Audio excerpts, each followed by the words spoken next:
Good morning, everybody. Welcome back to Creating Scenery for Microsoft Flight Simulator. And we continue episode 9, I guess, of our Fairfield in-build series. So last time we worked on the lounge windows and the back entrance to the building. And today we're going to work on the restaurant area. All right. So let's familiarize ourselves. All right. So we cut the windows and the doors over here and put the canopy over this entrance back there. We'll put a door in it later. All right. So now we're going to cut the windows for the restaurant.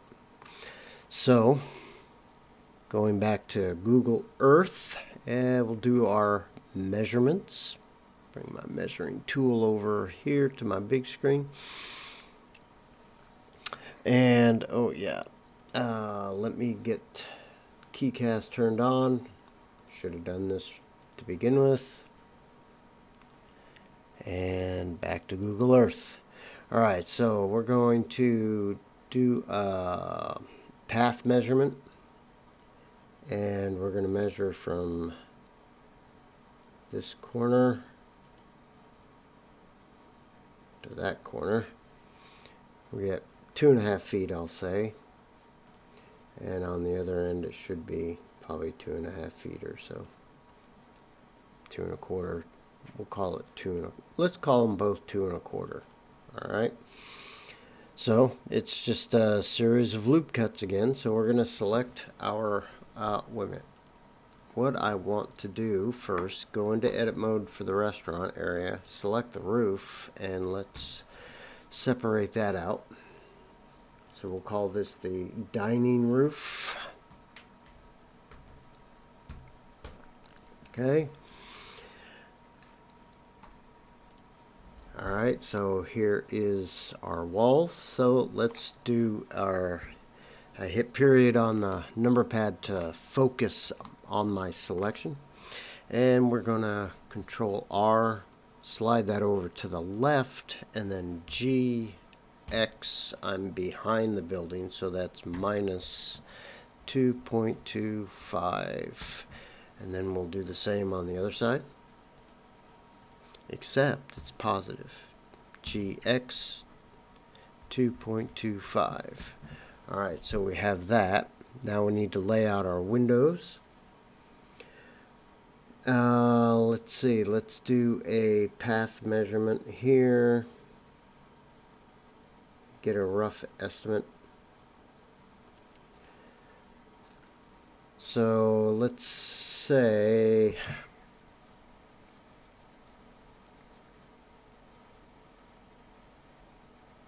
Let me see if I can get a better measurement. Don't go too far. There we go.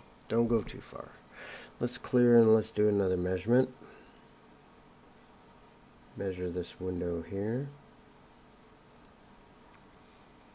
So 11.5 feet, I think. I'm going to do a couple more measurements and use some kind of a average here. Yeah, okay. I think 11.5 feet is gonna be good. This other one doesn't look the same because it has a 3-foot door on one side. But it is roughly the same, but it has a 3-foot door. Okay, so this one's not gonna be quite the same. Alright, but that's okay. Alright, so let's minimize that. So we're going to Control R, loop cut, drag that to the left, GX minus 11.5. Alright, and then we can do the same thing on the other side. Control R, slide that to the right, GX positive 11.5. Alright. And then we need to do this area in the middle. Well, let's just do some measuring. We don't have to. So we know we need a 11.5. So if I turn on vertices snap, come over here and snap to that, I got it 18 feet. So that's 7.5, right? 6.5. 6.5. So I need 3.25 on each side. All right. So go back into our select tool and Control R and GX minus, what did I say? 3.25, 3.25, and then do the other side, GX 3.25, and that should give us our 11.5 in the middle, right? So if I take this tool and move it here, and this part of my measuring tool and move it here, I get 11.5. So we got 11.5, 11.5, 11.5. All right, now let's, height of our windows are going to be, well, actually, I think there's transient lights. Yep, 1.5 foot transient lights at the top. It's just a fancy way of saying a tall, skinny window on top of a door or another window. Okay, transient.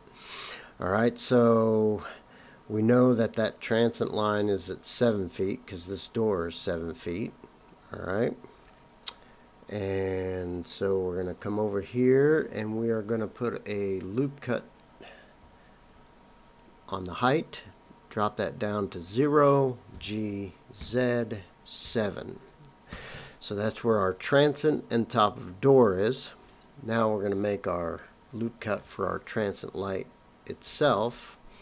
So we're going to click, drag that down, GZ 1.5. So that gives us the top of the window units and the door units. Okay. Now let's separate out our units. So I'm going to select these faces, hit P, make those a new selection, and we're going to call these wins. Okay, no different than any other windows that we've created. I'm going to do a save. All right, now let's tab out, go to our windows, and each window unit, with the exception of this one, okay, I'll show you what we'll do with the one with the door. Okay, each one of these, if I divide, you don't have to do any math here, but if I got 11.5 and I divide that by 3, that's 3.83 feet, and I know that that door is not that big. Okay, so I will have to make this one a little different. So let's do a loop cut on these two. Just hit the scroll wheel so you get 2 segments, hit enter and escape. Same with this one. Now on this one, let's put our door in first. So it's Control R, slide that over to the right, GX3, and then we can just divide these right in half. So Control R and enter, escape. So these 2 windows are bigger than all of these windows. That's how I perceive it. All right, now let's give it some oomph. I am going to take all of these, all right, I'm going to select them all, and I'm going to push them back 0.25. So I'm going to go in the Y negative, Y, GY minus 0.25. Okay, because if we look, these are brick columns, brick corners, so these windows are going to be set back. Okay, these are probably set back too, but I don't think we did those over in the lounge area. But I'm going to set these back just to give it some character. All right, so we're set back 0.25. All right, let's go back to our walls and go into edit mode, and let's select this edge, this, all the edges that make the top three boundaries of our window units and door unit there. And let's extrude that in the Y minus 0.25. Tab out. And so that gives us our three-dimensional look, or our thickness of the wall. So let's go back to our windows, tab into edit.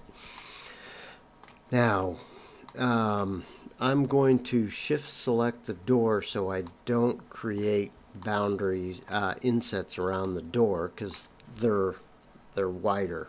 Okay, so I'm going to, I believe that these are probably 3-inch. I can't remember. Yeah, they're a little thicker than the regular windows.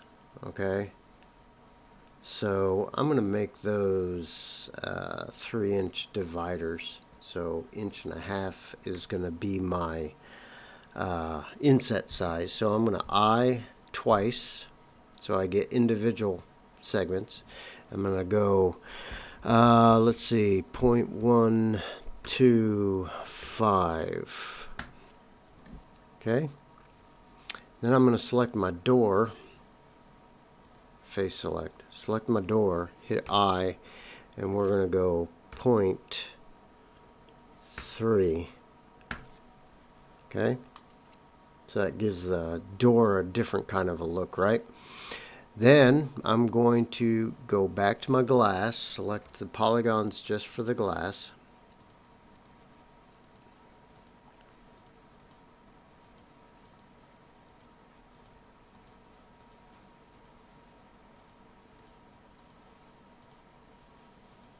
Okay, and let's double check our face orientation. We're good. They're blue. It is blue. Don't worry about it. Okay, so the normals are facing out, and so we are going to right click, extrude faces along normals, and we're going to go minus 0.2.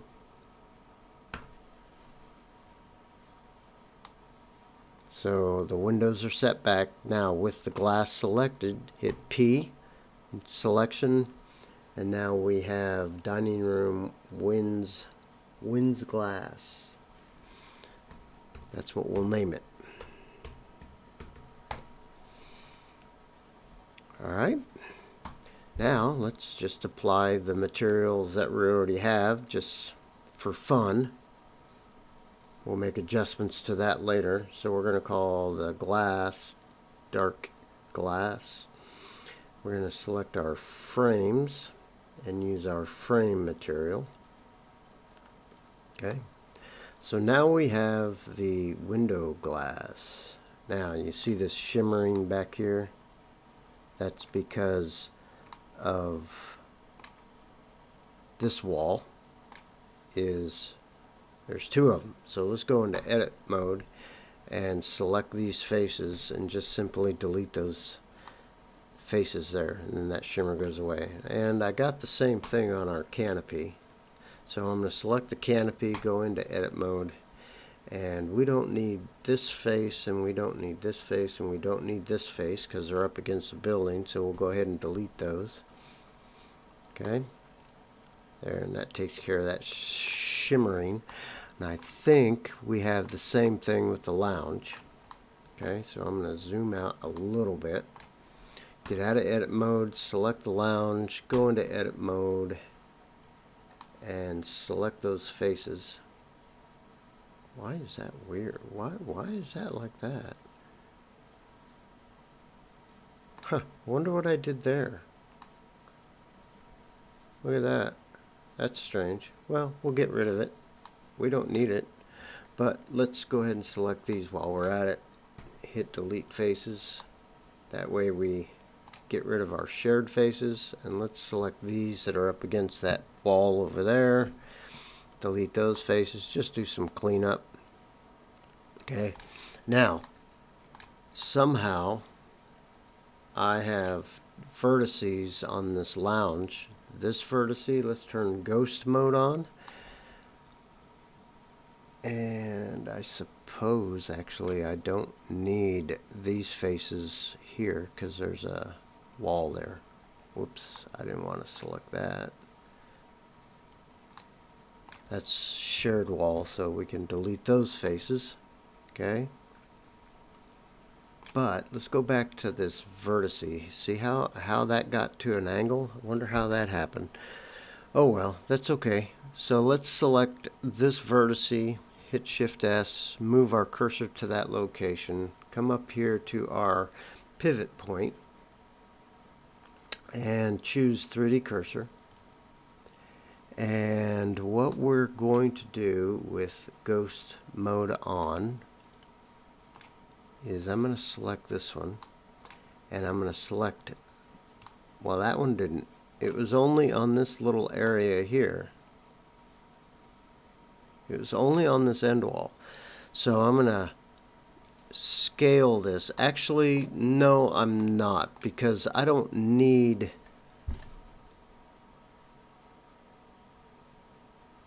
all these polygons for this. I don't need all these faces for this wall. Okay, we're going to make that a single face. We don't need all these extra little polygons. So what I'm going to do is I'm going to delete edges and faces only. Turn on my, and then that deletes this wall and part of this wall because they're shared. But I am going to remove these edges. I'm going to hit delete. Actually, yeah. Is that what I want to do?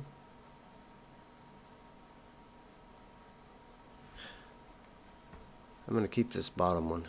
I'm going to delete these. Hit delete edges.